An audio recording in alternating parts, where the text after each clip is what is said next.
Como tablets e celulares, o Hospital de Olhos de São Paulo registrou um aumento de 23% nos diagnósticos de miopia em crianças só no ano passado. Então vamos trazer de novo a Ana Rebeca Passos, né? Ana, quais são as orientações aí para evitar que a criança desenvolva esse problema? Opa! Em áudio. Vamos com a Ana Rebeca. Oi, tá me ouvindo? Agora sim. Chegou. Pronto. Ô Mário e Renata, sabe o uso excessivo de celulares, tablets, né? A dificuldade para enxergar ali, enfim. Tudo isso influencia. Agora, eu não sei como nos dias de hoje a criança só fica quieta com um aparelho eletrônico, né? Um aparelho de celular, e a gente que trabalha todos os dias com um tablet na mão, com um celular, enfim. Mas existe essa preocupação, tá? O diagnóstico em crianças, principalmente, tem aumentado bastante. Nós viemos até o Maurício Nassau para conversar com o Dr. Márcio Maon, ele que é oftalmologista, para passar mais orientações para a gente. Dr. Márcio, bom dia, bem-vindo à Rádio Cidade. Tem como tirar da criança o celular, o tablet, mas sabendo que pode ser prejudicial, né? Difícil, né? Bom dia, Mário, bom dia, Renata, bom dia a todos que estão na Rádio Cidade. Realmente, principalmente após a pandemia, nós tivemos uma mudança de comportamento das pessoas em geral. Nós ficamos mais confinados e com isso aumentamos o uso de tablets, de celulares, de leitura, computador. Então isso trouxe uma série de dificuldades que não existiam ou tinham uma incidência menor na nossa população, desde ressecamento até o aumento do número de casos de miopia, principalmente em crianças. E aí, como evitar, né, que a partir de tão novinho já se tenha um problema visual? Isso, como eu falei, nós tivemos um aumento no número de casos de miopia, principalmente em crianças, e isso está relacionado com o uso de aparelhos eletrônicos, tablets, celulares. Então o que se recomenda é que antes dos 2 anos ou 3 anos de idade se regulamente muito isso. Na verdade, se tente evitar ao máximo o uso de tablets e celulares em crianças abaixo de 2 anos. Acima disso, tem que limitar o que ideal, que a cada 20 minutos se pare um pouco para descansar, olhar para longe, relaxar a visão, lubrificar através de um piscar, porque é uma outra coisa que acontece também com muita frequência, é um ressecamento dos olhos por conta do uso excessivo de aparelhos.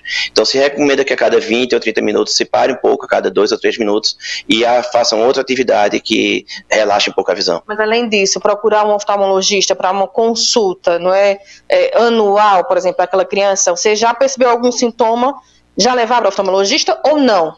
Antes mesmo disso? Sim, na verdade você tocou num ponto muito importante, porque assim, a nossa visão ela se forma no cérebro até os 6, 7 anos de idade. Então toda criança deve fazer uma consulta oftalmológica antes dos 6 ou 7 anos, para que identifique alguma queixa, alguma alteração visual.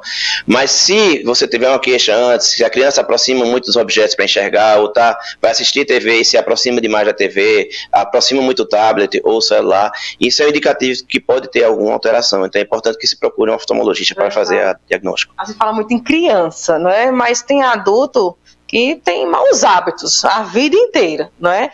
Nunca procura um oftalmologista, e aí, na minha idade, por exemplo, 33 anos, né, que você ouviu aqui que eu afastei a folha para enxergar, eu uso óculos, mas não estou com ele. Eu tenho astigmatismo. Já é um ponto ou não? Sim, na verdade, toda pessoa deveria fazer uma consulta anual, mas não somente pela questão do grau ou dos óculos.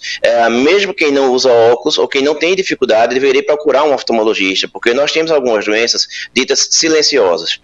Por exemplo, uma das doenças silenciosas é o glaucoma.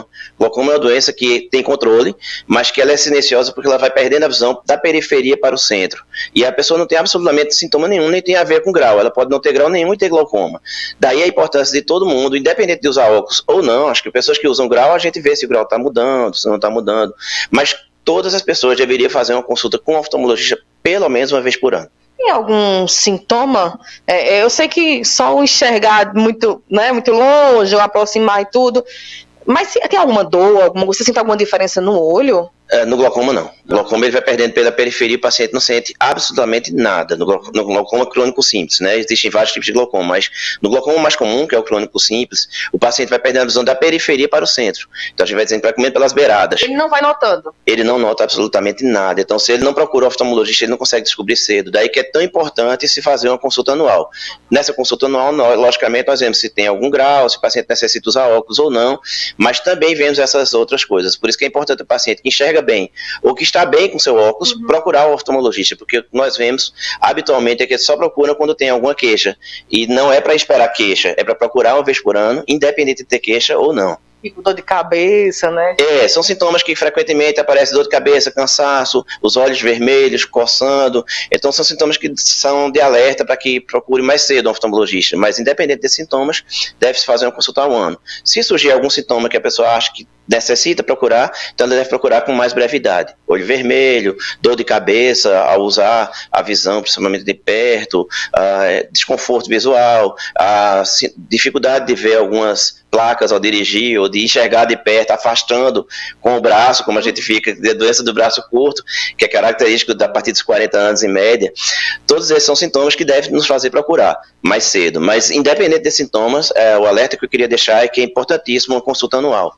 E não querer colocar o colírio ali por conta própria já é uma outra tipo de orientação também, né? Sim, na verdade isso é uma excelente lembrança sua. A automedicação é uma coisa perigosíssima, porque nós temos alguns colírios, por exemplo, de corticoide, que são vendidos na farmácia sem receita, eles não têm exigência de receita, e eles têm efeitos colaterais, como a formação de catarata e de glaucoma.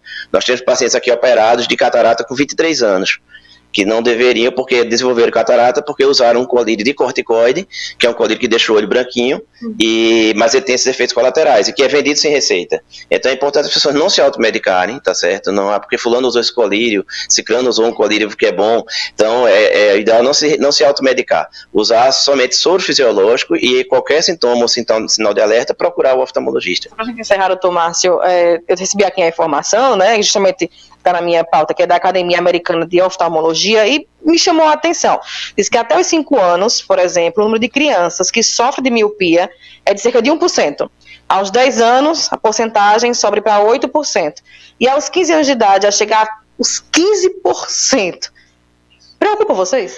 Preocupa sim, porque grande parte disso pode ser evitado, né? A gente sabe que as crianças em geral, que estão na fase de aprendizado, de desenvolvimento intelectual, elas, se tiverem uma condição que não faça elas enxergarem bem, elas acabam diminuindo o aprendizado, diminuindo a atenção. Por exemplo, crianças que têm miopia, como elas não enxergam de longe, elas acabam chamando o coleguinha do lado, conversando, e diminuindo a atenção. E isso diminui muito a questão do aprendizado.